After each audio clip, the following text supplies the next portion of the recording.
வணக்கம். உலகெங்கிலும் நிறைந்திருக்கும் ராஜ் டிவியின் அன்பு தமிழ் நெஞ்சங்களுக்கு அடியேன் சுபாஷ் பாலகிருஷ்ணனுடைய அன்பான வணக்கங்களும் வாழ்த்துக்களும்.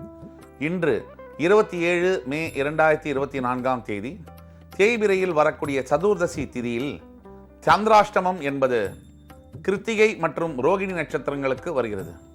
12 ராசிகளுக்கான பிரத்யேக பலன்களை விரிவாக பார்ப்போம். மேஷராசி அன்பர்களுக்கு இன்றைக்கு நீங்கள் போட்ட உழைப்பு, அதற்கேற்ற ஊதியம் உயர்வு இன்று கிடைக்கக்கூடிய நாள். பல வகைகளிலிருந்தும் பல முனைகளிலிருந்தும் பாராட்டு மழை என்பது பொழியக்கூடிய அற்புதமான நாளாக வருகிறது. மேஷராசி அன்பர்களுக்கு இன்று மன திருப்தியும் அமைதியும் காணப்படும். கடவுளின் அருள் உங்களிடையே உண்டு. ரிஷபராசி அன்பர்களுக்கு எல்லோரிடத்திலிருந்தும் அன்பு பெறக்கூடிய நாள். சொந்த பந்தங்கள் மூலியமாக, நண்பர்கள் மூலியமாக ஆதாயங்கள் கிடைக்கக்கூடிய ஒரு நாளாக வருகிறது. ரிஷபராசி அன்பர்கள் இன்று செய்ய வேண்டிய காரியம் என்ன அப்படின்னு பார்த்தீங்கன்னா, உங்கள் அருகாமையில் இருக்கக்கூடிய பெருமாள் ஆலயங்களுக்கு சென்று வழிபட்டு வருவது மிக நல்ல பலனை கொடுக்கும். மிதுனராசி அன்பர்களுக்கு இன்றைக்கு மிகுந்த நல்ல நாளாக வருகிறது. பண புழக்கம் என்பதில் ரொம்ப அதிகப்படியாக இருக்கும். அதே மாதிரி வியாபாரம் செய்யக்கூடிய மிதுனராசி அன்பர்கள், டெலி கம்யூனிகேஷன் செக்டார்ஸ், ஐடி துறையில் பணியாற்றக்கூடிய மிதுனராசி அன்பர்களுக்கு ஒரு பொற்கால நாளாக வருகிறது. மிதுனராசியில் இருக்கக்கூடிய பேங்கிங் செக்டரில் பணிபுரியக்கூடியவர்களுக்கு பதவி உயர்வு ஏற்படக்கூடிய நாளாகவும் அது தொடர்பான செய்திகள் வரக்கூடிய நாளாகவும் வருகிறது. கடகராசி அன்பர்களுக்கு யோகங்கள் நிறைந்த நாளாக வருகிறது. யோகம்னா என்ன? எல்லா யோகமும் யோகம் அல்ல, எல்லா தோஷமும் தோஷம் அல்லன்னு சொல்லுவாங்க. யோகங்கள்ல ரொம்ப முக்கியமான யோகம் மன நிம்மதியும் நிறைவும் பெறக்கூடிய யோகம். எவ்வளவுதான் சொத்து, பணம், பேர் எல்லாம் இருந்தாலும் கூட மன நிம்மதியும் நிறைவும் கொஞ்சம் பேர்கிட்ட தான் இருக்கு. அந்த யோகத்தை இன்று நீங்கள் பெறுவீர்கள். சிம்மராசினர்களுக்கு இன்றைக்கு பார்த்தீங்கன்னு சொன்னா பொருளாதார வரவு அதிகரிக்கக்கூடிய நாள். சிம்மராசினர்களுக்கு இன்றைய நாள் முழுவதும் பார்த்தீங்கன்னா நீங்கள் எண்ணியது நடக்கும். நினைத்தது எல்லாம் உங்களுக்கு கடவுள் செய்யக்கூடிய ஒரு அற்புதமான நாளாக வருகிறது. நீங்க என்ன பண்ணணும்னா, தன்னம்பிக்கையை பற்றி உங்களுக்கு நான் சொல்ல வேண்டியதில்லை. ஆல்ரெடி உங்களுக்கு தன்னம்பிக்கை என்பது அதிகம். எல்லாத்துக்கும் மேல இன்றைக்கு தெய்வ கடாட்சம் என்பது உங்கள் மேல் விழுகிறது. கன்னிராசினியர்களுக்கு தாயாருடைய உடல் நலத்தில் இன்று அக்கறை தேவை. தந்தையாருடன் சில சலசலப்புகள் ஏற்படக்கூடும். சகோதர சகோதரிகளிடையே சில கருத்து வேறுபாடுகள் ஏற்படக்கூடும். ஆனா எல்லாத்துக்கும் மேல நீங்க உங்க அம்மாவுடைய உடல் ஆரோக்கியத்தில் கொஞ்சம் கவனம் தேவை. துலாம் ராசினியர்களுக்கு மேன்மைகளை தரக்கூடிய நாள். வேலை செய்யக்கூடிய ஆஃபீஸில் உங்களுக்கு மேலே இருக்கக்கூடிய பாஸ் கிட்டேருந்து உங்களுக்கு நல்ல அப்ரிசியேஷன் கிடைக்கக்கூடிய நாள். ஆஃபீஸில் எந்த தொழிலை நீங்கள் செய்தாலும் உங்களுக்கு நன்மதிப்பையும் பெயரையும் புகழையும் தரக்கூடிய நாள்.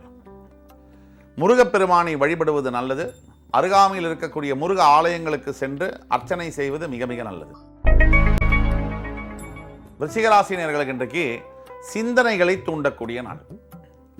சிந்தனை வச்சு தான் வாழ்க்கை. மனம் போல் வாழ்க்கைன்னு சொல்றான். மனம்னா என்ன? சிந்தனை. சிந்தனைகளின் குவியல் தான் மனம். அந்த மனத்தை செழுமைப்படுத்தக்கூடிய நாள். பொதுவாக விருச்சிக ராசிக்கு மன அழுத்தம் என்பது இயல்பு. ஏன்னா சந்திரன் நீச்சம் பெறக்கூடிய ராசி. இன்று உங்கள் மனம் வெகுண்டு எழுந்து மிகப்பெரிய புதிய சிந்தனைகள் உங்களுக்கு தரப்போகிறது. தனுசு ராசியினர்களுக்கு மிகுந்த கவனம் தேவை. அக்கறையுடன் செயல்பட வேண்டிய நாள். வண்டி வாகனங்கள் ஓட்டும் பொழுது, மற்றவருடன் பேசும் பொழுது மிக மிக ஜாக்கிரதையாக இருக்க வேண்டும். தேவையில்லாத வீண் வம்பு வழக்கு வரக்கூடிய வாய்ப்புகள் இருப்பதனால் கவனமாகவும் நிதானமாகவும் செயல்படுவது நல்லது. மகர ராசி என்பவர்களுக்கு ஈன்ற பொழுதில் பெரிதுவக்கும் தன் மகனை சான்றோன் என கேட்ட தாய் அப்படிங்கிற சொல்லிக்கிறீங்க. உங்களுடைய பெற்ற பிள்ளைகளை மற்றவர்கள் புகழ அதை நீங்கள் கேட்கக்கூடிய யோகத்தை தரக்கூடிய நாள். இதை விட என்ன சார் சந்தோஷம் இருக்கு? ஆனா இன்று நீங்கள் வழிபட வேண்டிய தெய்வம் லக்ஷ்மி நரசிம்ம பெருமாள். கும்பராசினியர்களுக்கு இன்றைக்கு உங்கள் திறமைகளை வெளிப்படுத்த வேண்டிய நாள். எல்லா இடத்திலையும் நம்ம திறமையை வெளிப்படுத்தக்கூடாது. அப்படி வெளிப்படுத்துவது நல்லதல்ல. அது சிறந்த புத்திசாலித்தனம் அல்ல. மறைய வேண்டிய இடத்தில் மறைவதும், தாவ வேண்டிய இடத்தில் தாவுவதும், குதிக்க வேண்டிய இடத்தில் குதிப்பதும், எதிர்க்க வேண்டிய இடத்தில் எதிர்ப்பதுமாக இன்று உங்களுடைய முழு திறமையையும் வெளிப்படுத்த வேண்டிய ஒரு அற்புதமான நாள். மீனராசி என்பவர்களுக்கு எதிரிகளின் தொல்லை அதிகமாக இருக்கக்கூடிய நாள். எதிரிகளின் தொல்லைன்னா என்ன? நீங்க வாழ்க்கையில பெரிய ஆளாகிறது யாருக்கு பிடிக்கலையோ அவர்கள்லாம் எதிரிகள். உங்களுடைய நன்மைகளை வெறுப்பவர்கள். இப்ப எதிரிகளுடைய தொல்லை அதிகமாகுதுன்னா என்ன அர்த்தம்னா நீங்கள் வளருகிறீர்கள், முன்னேற்ற பாதையில் போகிறீர்கள். அதனால தான் எதிரிகளுடைய தொல்லை அதிகமாகும், எதிர்ப்புகளும் அதிகமாகும். இந்த அத்துணை எதிர்ப்புகளையும் வெல்லக்கு நீங்கள் என்ன பண்ணணும்னு சொன்னால் விநாயகப் பெருமானை வழிபட வேண்டும். இன்று உங்கள் அருகாமையில் இருக்கக்கூடிய விநாயகப் பெருமானுடைய கோவிலுக்கு சென்று அர்ச்சனை செய்வது மிக மிக நல்லது. இன்று 27 மே 2024 தேதிக்கான 12 ராசிகளுக்கான பிரத்யேக பலன்களை விரிவாக பார்த்தோம். அத்துணை ராசிக்காரர்களுக்கும் எம்பெருமான் முருகப்பெருமான் சகல சௌபாகியங்களையும் தந்த அருள் புரிவார் என்ற நம்பிக்கையுடன் உங்கள் அத்துணை பேரிடமிருந்து விடைபெறுவது உங்கள் சுபாஷ் பாலகிருஷ்ணன். நன்றி, வணக்கம், வாழ்க வளமுடன்.